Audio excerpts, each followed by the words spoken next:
break for fans of sports in North Texas. Look at this picture. When they say a picture is worth 1,000 words, this is the picture they have in mind. And I will repeat again, when Luka got traded in February, he was a month away from turning 26.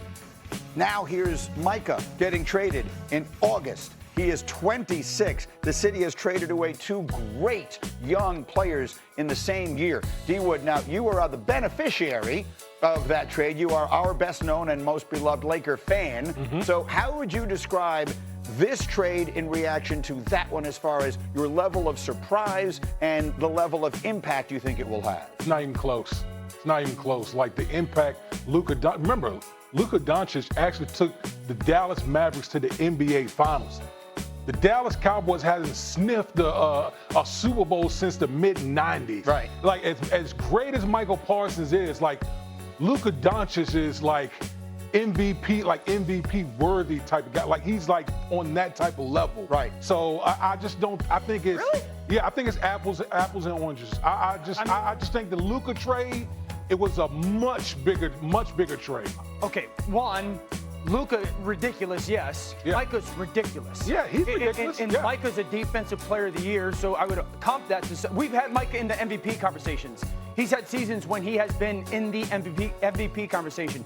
Two, I listen to the basketball people all the time, and everyone has been very critical about Luka when it comes to playing defense. So, like, there is a flaw to his playing and his ability. There ain't no real flaw to Micah Parsons other than maybe trying to even fat Luka took the Dallas Mavericks to the NBA Finals. So imagine now that he's in shape, what type of Luka Doncic we're going to get. This is a classic Orlovsky recency bias because this trade happened yesterday, so we're going to lean towards Parsons. There's no answer to any question that starts which trade, which transaction, which business move was worse that involves Luka, and you go in a different direction. The Luka trade forever will be the worst transaction in history. The way he impacts the game, 1 of 5. Parsons is fantastic. This isn't a zero-sum game. Okay. It doesn't mean Parsons isn't as good.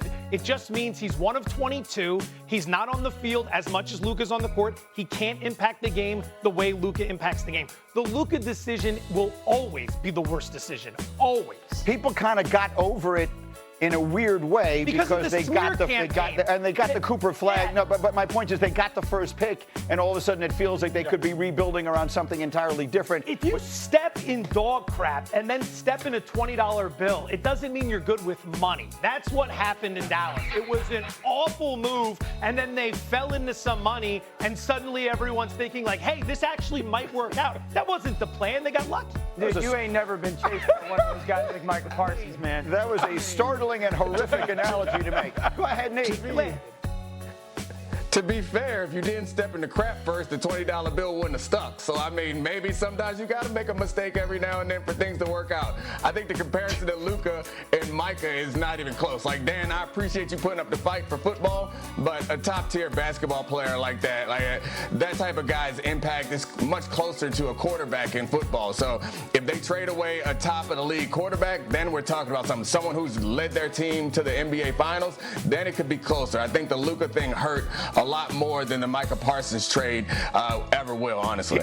I'll take Danny's side, at least to this degree. Let's see what happens. Because at the end of the day, the magnitude of the trade, the shock nature of the trade, like we all woke up that morning, we had no idea Luka was going to get traded. We've been talking about Micah Parsons for 6 months. If the Packers win the Super Bowl, and we can say Micah Parsons was a huge part of the reason for that. I mean, the Lakers got knocked out in the first round of the playoffs last year. Now, he's got a long runway. Let's see which one winds up being more impactful in the long run. Yeah. Quick final word. Yeah, I agree with that. I'm not saying they're close for me. I just think Micah Parsons is one of those players that ruins games for opponents, similar to how Luka can hit you with a dagger. It's not zero-sum. It's unfair that he gets painted like that. We're all going to check the... This to Cowboy fans and everybody that's been watching this story. This is a microcosm of what's been happening with this franchise for the years that we've been watching. This is a dark and sad day. Cowboys Nation and the Dallas Cowboys. What a year it has been in Dallas. In February, Luka Doncic, about to turn 26, traded away from the Mavericks, and now here we are, not quite yet in September. Micah Parsons, 26, traded to Green Bay. We've been talking about it all morning long. I want to get a fresh perspective, a unique perspective, if you will. Dominic Foxworth, good enough to jump in from home this morning. Meek, we've been talking about it all day here. When you first saw it yesterday, 6 whatever it was p.m. last night, trade comes across. What was your first reaction to Micah Parsons being traded from the Cowboys to the Packers?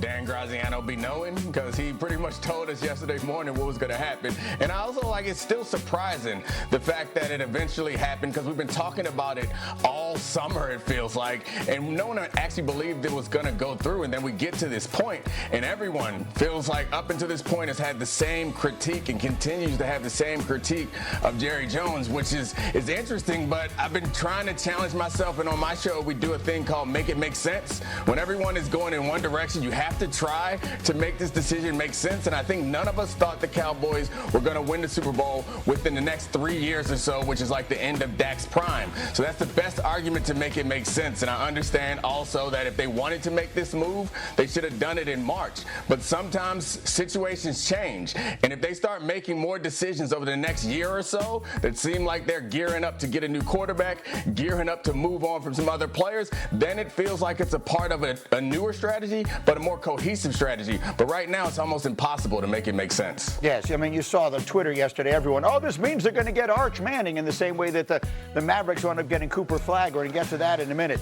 I mean, the Green Bay Packers picks the next 2 years, which are going to be, in the late 20s or whatever, are not going to get you the first pick in the draft. Joe Fortenbaugh will have more gambling analysis for us, but obviously you host talk shows and all that kind of stuff. What's your take from a football perspective on this trade?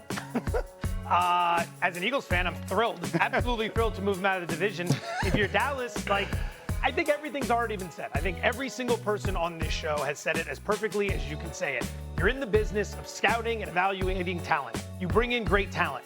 You identify the great talent. You pay the great talent. You win with the great talent. To move on from great talent because you couldn't get along, there's no room for feelings in business. That's why it's called business. If it was feelings, it'd be the Hallmark Channel and we'd be having a much different conversation. That's probably right. And so, Mike T, I was fascinated by Kirk Herbstreit's take on this a little earlier this morning. For those of you who were with us about 45 minutes ago, Herbie was with us, and we primarily talked about the college games this weekend, but he does the NFL games now Thursday nights on Amazon Prime, and I wanted to get his take on it, and he suggested that there might be an element of this that is better for the Cowboys, that ridding a player. Look, we've had criticism over the years of Micah Parsons. He does very into his own podcast and all that, sort of a perfect illustration of the modern day player, opining on all sorts of things that have nothing to do with his team. I was particularly critical. At one point, he made a list of the top 10 quarterbacks in the NFL and didn't include his own.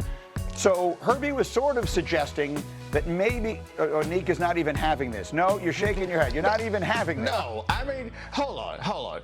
Mike, I saw you advertising that Michael Irvin is going to be on First Take later. Yeah. I cannot, in good conscience, allow you to say that anything that the modern Cowboys are a part of is something that Jerry Jones is not comfortable with. Like, talking trash on a podcast is a lot different than the things that I saw in that documentary. If you ball, you ball. We can get over everything else, and sometimes some of that stuff is a little bit more interesting to Jerry Jones. So anyone who's arguing that possibly this is improving the vibe in Dallas or something like that this is about a culture fit, seems to be a little bit off base in my view. And I think to contextualize what Kirk Herbstreit's point was, Greeny, was it's the inverse of what Dano said in the last segment, which is if you want to reset your culture, I'm all for it. Do it in March. New head coach. We got Dak Prescott. We're going to get George Pickens. And you know what we're going to do? We're going to invest in the defense with all these draft choices. But when you cut or move on from a player, again, they are 5 days away from being on a plane. You're trying to establish a new head coach, and you let go your best player. I'm just telling you, that is not the right time to do this. Listen, everything Herbie said is 100% true. Like, when it comes to culture and work and how your best player has got to be your leader, everything we know about Micah is he falls under that umbrella.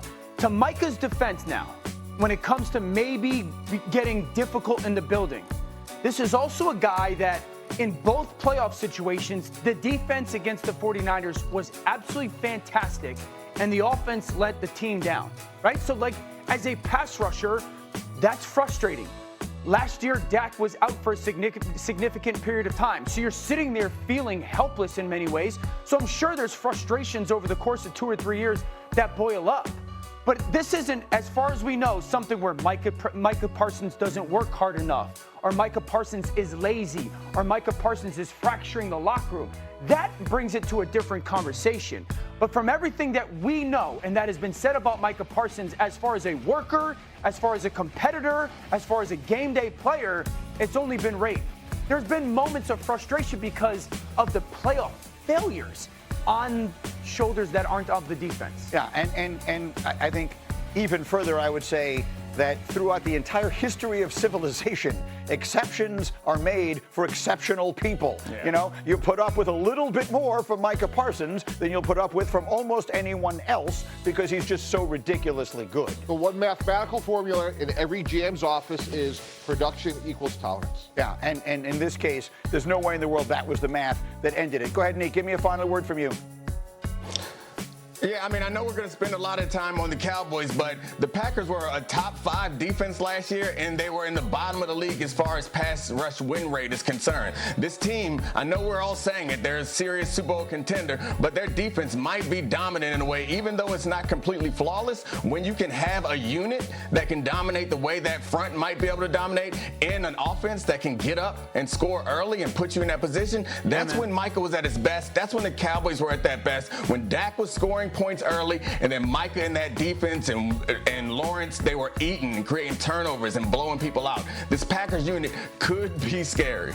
Could be as good as any team in the entire conference right now. That's what the Packers become. They become, certainly on the small